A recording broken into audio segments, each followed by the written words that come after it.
Tariff war અને વૈશ્વિક બજારના હાહાકારની વચ્ચે આજે ભારતીય બજારમાં પણ એક મોટા કડાકા સાથેની આજે આપણે આ અઠવાડિયાની શરૂઆત થતી જોવા મળી છે। આજના દિવસે ખાસ કરીને જુઓ નિફ્ટી લગભગ 3.25% જેટલો ઘટ્યો છે, સેન્સેક્સની અંદર 3% જેટલો ઘટાડો છે, નિફ્ટી બેંક આજે 3% જેટલો ઘટ્યો છે, 50,000ની ઉપર આવવાનો પ્રયાસ થયો પરંતુ નિષ્ફળ રહ્યો હતો।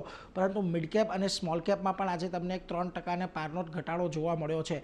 પરંતુ આ નેગેટિવિટી વચ્ચે પોઝિટિવિટી આજના દિવસમાં એ રહી છે કે બજાર આજે આપણને નીચલા સ્તરેથી સારા એવા રિકવર થતા પણ દેખાયા છે। સૌથી પહેલાં નિફ્ટીની વાત કરીએ તો લગભગ 21,745 તો દિવસનો લો બન્યો હતો, ત્યાંથી લગભગ 400 પોઈન્ટની રિકવરી આપણને નિફ્ટીની અંદર આવતી જોવા મળી છે। સેન્સેક્સમાં પણ એક મોટો ઘટાડો આજના દિવસે આવ્યો હતો અને એમાં પણ આજે આપણને રિકવરી ખાસ કરીને સેન્સેક્સમાં પણ જુઓ લગભગ 1700 પોઈન્ટની રિકવરી નીચલા સ્તરેથી આવી છે અને નિફ્ટી બેંક કે જ્યાં આગળ આજે લગભગ 49,100 સુધીનો એક ઘટાડો આજે આવ્યો હતો, ત્યાં પણ લગભગ દિવસના અંતે 703 પોઈન્ટની રિકવરી આપણને આવતી દેખાય છે। એટલે આજે બજાર આપણને રિકવરી સાથે બંધ થતા તો ચોક્કસથી દેખાયા છે।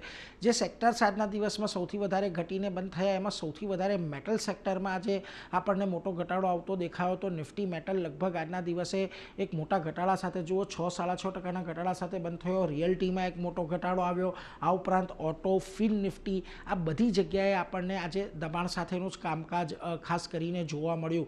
પરંતુ નિફ્ટીના જે ઘટનારા શેર્સ હતા એમની અંદર આજે ઘણી સંખ્યા વધારે હતી, 48 જેટલા શેર ઘટ્યા, એમાંથી ટ્રેન્ટ 14-15% જેટલો ઘટ્યો હતો। Q4ના એમના અપડેટ આવ્યા જે ઘણા નબળા હતા, એટલે ખાસ કરીને પાછલા વર્ષોની સરખામણીએ નબળા રહ્યા હતા, એને લઈને એક ઘટાડો આવ્યો। આ ઉપરાંત Tata steel, JSW steel, Hindalco તમામ મેટલ સ્ટોક્સ આજે એક સારા ઘટાડા સાથે બંધ થતા દેખાયા છે। માત્ર HUL અને ઝોમેટો આ બે કાઉન્ટર એવા હતા કે જે થોડા ગ્રીન ઝોનની અંદર આજે નિફ્ટીની અંદર બંધ થયા છે। આ સિવાયના તમામ કાઉન્ટર નિફ્ટીમાં આજે એક ઘટાડા સાથે જ આપણને બંધ થતા દેખાયા છે।